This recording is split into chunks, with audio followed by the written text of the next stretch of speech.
Dövlət İmtahan Mərkəzinin 2026-cı il model sualları haqqında danışırıq. Buna yanaşı qeyd edim ki, buraxılış imtahanından sonra test qrupumuz, buna yanaşı sürət qruplarımız olacaq. Test qruplarımıza qoşularaq nəticənizi yüksəldə bilərsiniz. Ə, Demək ki, orada yəni intensiv formada testlər paylaşılır. Nələrə diqqət etməlisiniz, hansı məqamlar, nələrdən sual gələ bilər, nələr gəlib, bunları danışırıq. Başlayaq suallara. Əlaqə nömrəsi açıqlama bölməsində əlaqə saxlaya bilərsiniz. Demək ki, birinci sualdan başlayırıq. Demək ki, bu modeldə bir sual, yəni qabağımıza çıxa bilər bizim imtahanda. Demək ki, qələbə ilə başa çatan döyüşləri soruşur və 16-cı əsrin birinci yarısı.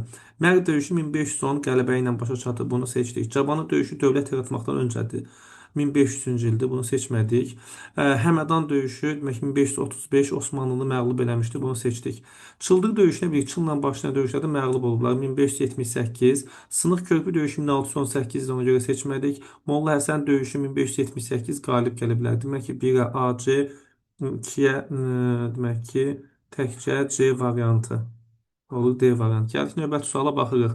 Bu sual formaları işlənəcək, yəni ki, mətn verilir, mətni oxuyub görək kimdən söhbət gedir. 8 illik müddətində Məmlük sultanlığına son qoydu və özünü İslam dünyasının xəlifəsi elan elədi. Əsas hücum hədəfi türk müsəlman dövlətləri idi. Bunun qabağına yazır 8 il 1512-dən hücum edən, 8 1512-dən 1520-ə qədər idarə edən və türk müsəlman dövlətləri ilə döyüşən, xəlifə elan edən adam Sultan Səlimdir. Sultan Səlim. Sultan Səlimdən fərqli olaraq 1-ci Süleymanı soruşur. Bilir ki, Sultan Süleyman 1529-da Viyananı mühasirəyə alıb, Habsburqlarla 1535-də müqavilə bağlayıb. Bu ikisi düzdür. Avropa dövlətləri sülh bağlamaq hər ikisinə aiddir. Səfəvi ilə müharibə aparmaq hər ikisinə aiddir. Afrikanı şimal tutmaq hər ikisinə aiddir. Ona görə cavab olur A variantı. Hadisə nəticələr qalanaq uyğunluğu seçək. Qəsr Şirin sülhünün bağlanması ilə Ərəb-İraq Səfəvilərdə qalmadı, Osmanlıda qaldı. Şah Sultan Hüseyn ağır vergi siyasəti Cəlallilər hərəkatının başlanması xeyr. Cəlallilərdən deyirik ki, Şah Abbas istifadə eləmişdi. Yəni Şah 1-ci Abbas Osmanlıya qarşı suallar da gələ bilər. Şah Abbasın Sufyan döyüşündə qələbə qazanması 1605-dir və ondan sonra İzlamdan sonra Mərənd yox, Sərab və yaxud da ki, 2-ci İstanbul sülhü ilə ona görə olmaz. Şah 2-ci Abbas deyirik ki, ədalətli hökmdar idi, vergi borclarını ləğv elədi, kredit borclarını bağladı. Və bu inkişafa səbəb oldu. Kirmanşah müqaviləsi 1732 Osmanlı ilə idi. Ona görə Rus variantını seçmirik. Cavab oldu D variantı. 5-ci əsr və 9-cu əsr Azərbaycanın ortaq cəhət. İqta adlanan torpaq mülkiyyət formasını paylamaz. 5-ci əsrdə ola bilməz, çünki 7-ci əsrdən başlayıb. Azadlıq hərəkatı düzgündür, çünki 2-ci Vaçe də azadlıq hərəkatına başçılıq edib. 9-cu əsrdə Babək var idi. Xərac deyir ki, Sasanilər dövründə yox idi. Gəncə şəhəri paytaxt olmayıb. Yəni 10-cu əsrdən 971-dən paytaxt olub. Slavyanla yürüşdə 5-ci əsrdə yox idi. 9-cu əsrin sonlarında var idi. 9-cu əsrin sonu.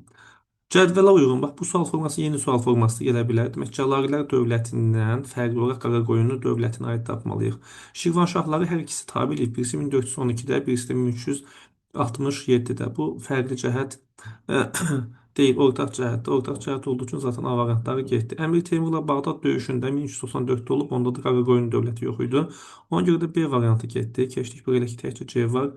Ağqoyunlu dövlətindən fərqli olaraq Səfəvilər dövləti Şərqi Gürcüstan özünə tabe birləşdirmişdir. Bilir ki, Şərqi Gürcüstanla bağlı demək ki, Şərqi Gürcüstanla bağlı Səfəvilərin də Ağqoyunun da Ağqoyun 1477-də müqavilə bağlayıb, ortaq cəhətdir.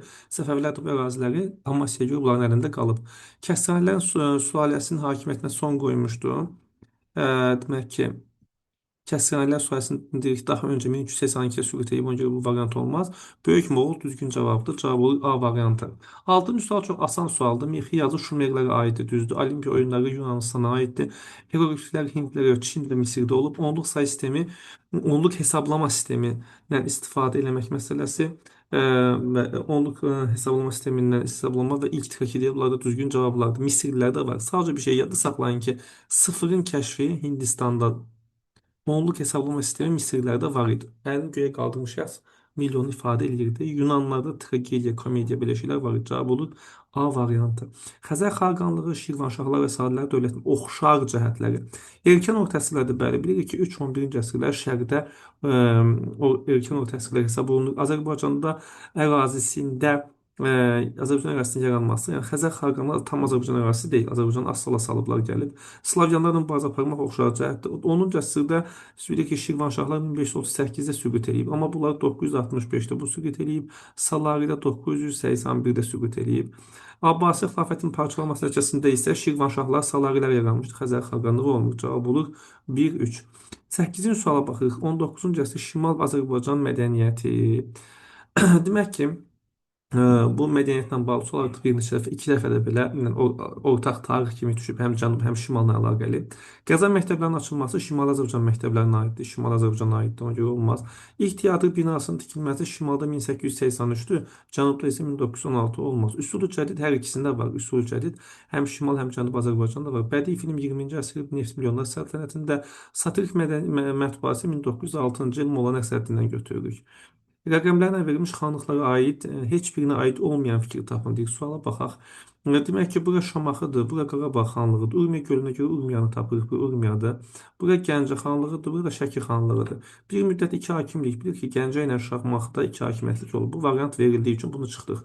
Bayat savaşında demək Qarabağla Şəki iştirak edib bunu çıxdıq. Ağa Məhəmmədin ucuna məruz qalmaq deyir ki, Qarabağ, Şəki falan bunlar mövcud var. Gavdışan döyüşdə məğlub olan Quba xanlığıdır. Quba xanlığı da burada olmalıdır. Quba ilə bağlı da məlumat verilmədiyi üçün bunu seçirik. Kərim xan Zəndə Urmiya xanı eləmişdi, mübarizə aparmışdı. Bu da belə getdi. Gəldik növbəti suala baxırıq. Euler-Venn diaqramı nisbətən çətin sual hesab oluna bilər. Warren Harding var, sonra Calvin Coolidge var, Ronald Reagan var. Çinin suveren əraziliyin bütövlüyünü təsdiqləyən adam olub kim? Harding. Onun hakimiyyət illərində Çinlə münasibətlər qaydaya salındı, Almaniya ilə müqavilə bağlandı. Dövlətin iqtisadi müdaxiləsi hər üçünün dövründə olub. Şərqi Asiyada mühacir axınını qarşısına alan Kuliçdir. SSR ilə diplomatik münasibətlər saxlayan da kim olur? Ronald Reagan. Zaten Ronald Reagan demək 3-ə Y, 4-ə B variantı. 1-ə də A deyə cavab olur. Nə B variantı? Demək ki, Hülakülər dövlətinin hökmdarlarının fəaliyyətinə uyğunluq. Hülakü xan, Qazan xan, Əbu Səid. Bahadır ləqəbini alan kim demişdik? Əbu Səid 3-ə A. Qızıl Ordu dövlətinin ilk toqquşmalar Hülakü xan ilə hətta köçürmə falan da eləmişdi. Məsləhətçisi Hülakü xanın olub, Nəsrəddin Tusi. Hülakinin məsləhətçisi olub. Üçüncü fərqi bir yox, ikinci asistan. Ümumiyyətlə D variantlarının hər yerdən çıxa bilərik, çünki D variantları ümumiyyətlə uyğun gəlmir. Üçüncü fərqi bir Cəlaləddinlə asıla düşmüşdü. Daha sonra da o şeyin dövrünə düşür o. Ali Monqol xaqanlığı. 13-cü əsrin sonlarında hakimiyyətə gəldi. Bu da kimdir? Qazan xandır. Qazan xanı yazaq bura. Demək ki, 1-ə B, C, 2-yə Y, 3-ə A variantı, 11-də cavab oldu A variantı. Növbəti suala baxırıq.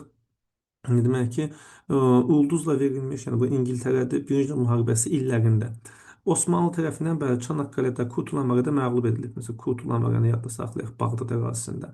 Sonra Çanaqqaledə məğlub edilib Çanaqqale. Keçilməz. Versal müqaviləsini imzalamaq. Versalı məğlub ölkələr imzalayıb, xüsusən də Almaniya imzalamışdı. Versal Almaniya ilə əlaqəli 1919. Ərəblərə müstəqillik vəd ediblər. 1-dən 3 düzgün cavabdır. Xlor qazları İngilislərlə əlaqəli deyil. Dörtlər ittifaqına da aid deyil, çünki Antantada aid. Cavab olur nə? 1-3 variantı. Demək ki, baxaq bura hadisə və onun nəticəsi. Ərəblər Şərq Avropaya yürüşün qab. Biz dərsdə həmişə bunu deyirik. Diqqət edin, Xəzər xaqanlığı ərəblərin qarşısını alıblar hara? Demək ki, Şərq Avropaya. Eynən nə sual düşə bilər? Demək ki, Franklar da Qərbi Avropaya qarşısını alıblar. Oldu. 1-ə A-nı yazdıq. 2-yə baxaq. Talas döyüşü, Uyğurların ruhunun aşağı salınır, maneçiliyin qəbul edilməsi. Burada olacaq D variantı. Cavab olur bu. Talas döyüşü 751-ci ildə, bundan sonra da Uyğurların hakimiyyəti Mərkəzi Asiyada güclənmişdi. Belə. Qədim Şərq dövlətləri 3-cü əsr vahid dövlətdə birləşənlər. 3-cü əsrdə bilir ki, Çin birləşib, Hindistan birləşib, Hun birləşib, Misir, Akkad. Yəni indi burada demək ki, Misir olmaz. Bu ikisindən birisidir, digərinə var. Birincisi 2-yə bölünən. Bilir ki, Hindistan 2-yə bölünmədiyi üçün bu variantı ələyirik. Cavab olur Y. Mütləq belə testlərdə sona qədər bütün variantlara baxın. Ələməklə tapın. Çünki testi yazanlar adətən testi ələyirsinizmi, yoxa çıxır, yəni belə deyək də. Çıxdaş üsul eləyirsiniz, burada baxırlar. Çıxdaşla eləməsəz çaşa bilərsiniz, diqqətli olun. Daha sonra nisbətən çətin sual bu ola bilər. Uşaqların çoxusu bu dövrə gəlib çatmadıqları üçün 90-cı illər və daxili iqtisadi tədbirlər, daxili iqtisadi tədbirlər. Demək ki, neft fondunun yaradılmasını qabağına yazıq 1990, demək ki, 9-cu il. Sonra kütləvi informasiya vasitələri bu ümumiyyətlə iqtisadi tədbir deyil, 98-ci ildə. İqtisadi inkişaf zonası yaradılması da 2018-ci ildə. Yəni burada desəydi ki, şey nədir onun adı? Hmm, 20-ci əsr, 21-ci əsr seçə bilərdik. Burada 2018 olduğu üçün bunu eləmirik, seçmirik. Paris Xəritəsinin prinsiplərinin qəbul edilməsi 1993 Heydər Əliyev Fransaya gedir. 90-cı il şeylər Paris Xəritəsini qəbul edir. Bu qəbulda işlənib 2025-də, yəni qabağımıza gələ bilər. Konstitusiya Məhkəməsinin yaradılması, demək ki, bu xarici siyasi deyil, 1998 daxili məsələdir və dövlət quruculuğu məhkəmə ilə bağlıdır. Türkiyə ilə münasibətlər 1994-dür. Yəni biz test qrupunda nə edirik? Testləri işləyirik, qəbula düşən, düşmə ehtimalı olan nələrə diqqət etməlisiniz? Ona görə mütləq test qrupuna qoşularaq nəticənizi artırma variantından istifadə eləyin. Yəni mən sizə olsam elə edərdim. 20-ci əsrin əvvəllərində Şimali Azərbaycanda siyasi yenilik. Təbrizdə əncümən Şimali Azərbaycan deyil, bu 1905 Cənubi Azərbaycan. İrəvan özünü idarə 19-cu əsrdir. Bakıdan sonra özü idarə hüquq alan şəhərlərdən birisi idi. Bakıya şollar suyunu çəkmə, su çəkilib 1917-də, amma siyasi tədbir deyil. Gəncədə ilk milli partiya 1905 demişdik, Qeyrət partiyası. Müəllimlərin birinci qurultayı 1906, bu da deyirik ki, mədəni tədbirdir. Bu xəritədə verilən nədir? Bu xəritədə verilən demək ki, xaçlı yürüşləridir. Sizə biraz başqa formada bu tərəfə ox qoy verə bilər. Bu rekonkistadır. Ümumiyyətlə beləsinə xətlər verə bilər. Bu da nə demişdik? Böyük coğrafi kəşflər. Hansı tarixi prosesləri bilməlisiniz? Böyük coğrafi kəşfləri bilməliyik, xalqların böyük köçünü bilməliyik, rekonkistanı bilməliyik və növbəti sual gözlədiyimiz mövzu 30 illik müharibəyə baxmalıyıq. Cavab amma burada xaçlı yürüşləridir. Şimali Azərbaycanda kommunizm idarəçiliyi və Qafqaz canişin dövrü üçün ortaq cəhət. Demək ki, burada quberniya qəza sistemi, komendantlıq ləğv ediləndən sonra yaradılıb. Deyirik ki, əyalətlər falan var idi, distansiya var idi. Çarizmə qarşı üsyanlar düzgün cavabdır. B variantına baxdıq. Mülkədar tabelisi bilir ki, yəni bu 1846-cı reskriptdən sonra adlanır. Komendanta aid olmur. Partiya təşkil komendantda yoxdur. Hərbi vergi 1887-dir. Bu da olmaz. 2 ildə artıq modellərdə işlənir, yəqin qəbulda gəlmə şansı ola bilər. Araqda Lulibi dövlət qurumundan fərqli olaraq Kuti dövləti.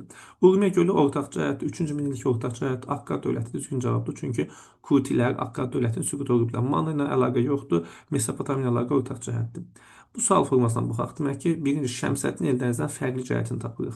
Məhəmməd Cahan Pəhləvan paytaxtı köçürüb. Bəli, bu fərqli cəhətdir. 1175. Çünki Eldəniz paytaxt köçürüb deyə bir şey yoxdur. Şirvanşahları hər ikisi tabe eləyiblər. Bu səhv fikirdir. Əbu Bəkir Gürcülərə qarşı demək Kamilsin mübarizə aparır. Amma Özbək neyləmiş, Gürcü çağı ilə hərbi ittifaq bağlamışdır. Burada cavab olur nə? Monqollara qarşı cavab olur 1 və 4. Osmanlı hökmdarı 1-ci Mahmud və 3-cü Səlimin fəaliyyəti üçün oxşardır. Yəni, ümumiyyətlə, Osmanlı hökmdarlarına bağlı daxili və xarici siyasətə xüsusilə diqqət etmək lazımdır. Onsuz bu suallar nisbətən orta çətin suallar olur. Uşaqlar da buna uyğun etməlidirlər, bunu öyrənməlidirlər. Baxaq görək nə? Hərbi quruculuqçulara quruculuq tədbirləri, hərbi quruculuq bəli düzdür. Avstriya ilə sülh müqaviləsi bağlaması düzdür. Birinci Mahmudda qumbağaç ocağı var idi. Üçüncü Səlimdə isə qətiyyətsizlik göstərmişdi hərbi sahədəki islahatlarda. Səfəvilər dövlətini demək 3-cü Səlim görməyib. Birinci Mahmud isə Nadir Şah Əfşarla müqavilə bağlamışdı. Təbriz şəhərinə ələ keçirməsi belə məlumat yoxdur. Əfşar imperiyası müqavilə imzalayan isə birinci Mahmud idi. Cavab oldu nə? 1-2. Xəritəyə baxırıq. 1-7-ci əsr buna diqqət edirik. Daha sonra bura baxırıq, bura Dərbənddir. Bu aşağı baxırıq, bura təxmini Ərdəbil ərazisidir. Gedək variantlara baxırıq. Demək 7-ci əsr Dərbənddən Ərdəbil. Rəşid xəlifələr dövrünün tabe edilməsi, yəni bu düzgün cavabdır. Digərlərinə baxaq, Haylandı Hunlarının yürüşünə məruz qalmaq demək ki, biz Ərdəbilli Haylandı Hunları eşitməmişik. 7-ci əsrdə deyil, 5-ci əsrdə var idi. Babək 9-cu əsrdə olmaz. Şirvanşah dövləti 7-ci əsrdə yoxdur. Mehranilər Ərdəbili idarə edəməyiblər Azərbaycanın. Şimal hissəsini idarə ediblər, şimal hissəsini idarə ediblər. Sonraki sual orta daş dövrü, yəni mezolit. Bunlar belə adlanacaq. Neolit əvəzinə yeni daş dövrü, mezolit, orta daş dövrü. Qəbilə halında yaşayırlar, heyvanlar ovlamağa bacarırlar. Bacarırlar, bəli, ox və kaman. Oturaq həyat neolitdədir. İbtidai maldarlıqla məşğul olacaq. Olur 1, 2, 4. İri tayfa ittifaqları da aid olmur çünki Tunc dövründə olacaq. Moğol hökmdarı Moğol hökmdarı Əkbər Şah Monqolların yürüşünün qarşısını almayıb. Monqollara qarşı Dehli sultanlığı döyüşüb. Osmanlı Səfəvi ilə diplomatik əlaqələr saxlayıb. Oranı qızıl hökmdarıdır, qızıl əsirdir. Hindlilərlə müsəlmanlar hüquq bərabərliyi təmin etdi. Tolerantlıq elədi, bəli, düzdür. Vergi işini toplaması zəmindarlara yox, cagirlərə tapşırmışdı. Zəmindar kimə deyirdilər? Hindlilərin yerli torpağı idi ki, bir şəxsi. Ona vergi verirlər. Bu ümumiyyətlə uşaqlar cagir, zəmindar bu sözləri virus kimi yadda saxlaya bilmirlər, çətindirlər. Ona görə diqqət etsəz fayda olar. Gəldik 25-ci suala. Xalq Cümhuriyyətinin xarici siyasəti. Sovetlərlə hərbi paktı olmayıblar, bizi tanımayıblar. İtaliya ilə düzgün cavabdır. Demək ki, bizə qayıq, nə bilim, silah falan göndərmişdilər. Birinci Ümumi İttifaq Türkoloji Qurultayı 1926-da bu səhv cavabdır və həm də Azərbaycan SSR-yə aid, AXC-yə aid deyil. Cənubi Azərbaycanda yaranmış milli hökumət bunları görməyiblər. Milli hökumət demək ki, 1920-nin iyunundan 1920-nin sentyabrına qədər olub. Yəni AXC-dən sonra. Tiflisdə səfirlik düzgün cavabda olur 2 və 5. Xronoloji ardıcılığa baxaq. Türkiyə 1952-də nə şərtlər? Bir Koreya müharibəsinə qoşuldu və hərbi baza. Avropa İqtisadi Birliyi 1957-ci ildə. Camp David 1978-dir. Çin Xalq Respublikasından qoşulması isə 1971-dir. Sıralama necə olur? Demək ki, 1, 2, sonra 4, 3. Azərbaycan SSR-də hərbi kommunizm siyasəti, yeni iqtisadi siyasətə kollektivləşmə. Demək ki, ticarət azadlığının qadağan edilməsi. Hərbi kommunizm siyasəti bilirik ki, ticarət icazə verilmirdi, hər şey özləri gəlib alırdılar. Neft sənayesi yenidən qurulması, bu yeni iqtisadi siyasətə aiddir. Kapital qoyuluşuna falan imkan yaradıldı. Qalakənd çayı üzərində ilk su istansiyası bu ümumiyyətlə 20-ci əsrin əvvəllərinə aiddir. Ümumiyyətlə variant kimi seçmirik. 20-ci əsrin sonlarında 1929-dan başlayan demişdik ki, hansı idi? Kollektivləşmə məsələsi, yəni D variantı. Kəndlər ərzaq vergisinin yığılmağa başlaması. Bilirik ki, ərzaq vergisi, çanaq vergisi bu da yeni iqtisadi siyasətə aiddir. Demək ki, 1-ə A, 2-yə B, Y, 3-ə də olur D. Növbəti suala baxırıq. Maraqlı bir sual nümunəsidir. Ümumiyyətlə yadda saxlayaq ki, artıq keçən il 2025-də ikinci qruplara dialoq tipli sual artıq bu modeldən görürük ki, belə suallar hissələrə birinci hissə, ikincisi olmaqla bölünə bilər və ya da ki, suallardan həm sonuncu cümlədə, ilk hissədə, ikinci hissədə sual düşə bilər. Gedək situasiyamızı oxuyaq. Azərbaycan Respublikasının Xarici İşlər Naziri Ceyhun Bayramov jurnalist Murad Hüseynov müsahibəsində müharibə dövründə aparılan danışıqları bəzi detalları açıqlamışdır. Bir məlumat verib, yəni hardasa belə bir veriliş gedib. İyul ayı 2020-ci il boşluq baş verir, nəsə baş verir. Siz nazir təyin olunursunuz. Bu döyüşlərin baş verdiyi ərəfədə rəsmi İrəvanın davranışları necə idi? Ümumi mənzərəni başa düşmək üçün kiçik bir ekskursiya etməyə ehtiyac var. Buna kim deyir? Nazir deyir. Cənab Prezident Nikol Paşinyan ilə ilk təması 2018-ci il sentyabrında oldu. Yəni ilk dəfə danışıqlar. Paşinyan ilkin reaksiyası kifayət qədər konstruktiv idi, yəni düzəltməyə yanaşı istəyirdi ki, problem olmasın. 2019-cu ilin martında Viyanada cənab prezidentin Ermənistan baş naziri ilə növbəti görüş olub. Paşinyan mövqeyini dəyişir. İkincisi, kapitulyasiya aktının hazırlanması necə baş verir? Yəni başqa bir dövrə keçdi artıq. Mən məqamları qeyd edim. Məqamları qeyd edim. O məqamları ki, cənab prezident İsraillə danışıq nəticəsində oraya salınmasına nail oldu. Birinci və ən əsası 3 rayonla bağlı konkret olaraq çıxma tarixlərini prezident razılaşıb. Kapitulyasiya aktı, yəni 10 noyabr bəyannaməsidir. Növbəti çox prinsipal bir məqam. Burada da istifadə edilən terminologiya erməni silahlı qüvvələri, ermənilər onu tam yerinə yetirmədilər. Bu 2022-23-cü illərdə əlimizdə çox ciddi arqumentə çevrildi. Belə bir məlumat verir. İndi görürük, biraz qarışıqlıq var, amma gəlib suallar oxuyuruq. Birinci hissədə bəhs edilən döyüşlərin tariximizə hansı halda daxil olub? Bir 2020-ci ildə iyul aylarında Tovuz döyüşləri olub. Hansı ki, Tovuz döyüşlərində biz Polad Həşimov şəhid olmuşdu. Ümumiyyətlə Azərbaycan üçün belə qeyri-adi bir hadisə kimi qarşılandı. Generalımızın şəhid olması və Vətən müharibəsini aparıb çıxaran hadisələrin başlanğıcı kimi. Buraya yazılır Tovuz döyüşləri. Tovuz döyüşləri. Çünki döyüşün adını soruşur. Birinci hissənin sonunda bəhs edilən kəskin mövqe dəyişikliyi göstərən davranışlardan birini yazın. Yəni burada kimin davranışı dəyişib? Deyir ki, Paşinyan mövqeyini dəyişib də, eləmi 2019-da. Yəni soruşmaq istəyir, Paşinyan mövqeyi necə dəyişib? Paşinyan nə deyir? Paşinyan deyir ki, Qarabağ Ermənistandır. Qarabağ Ermənistandır. Nə bilim axırda Nida. İlham Əliyev nə deyir? Daha nöqtə deyir. Bizdəki deyir ki, nə? Nida aşağısının. Qarabağ Azərbaycanda. Daha sonra məsəl üçün bunlar nə edirdilər? Bunlar deyirdilər ki, ermənilər, yəni Paşinyan falan deyirdi ki, şey, nə onun adı? Qarabağ Ermənistanda nöqtə, İlham Əliyev nida deyir.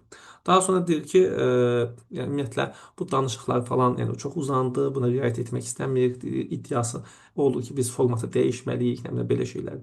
Daha sonra nə deyir?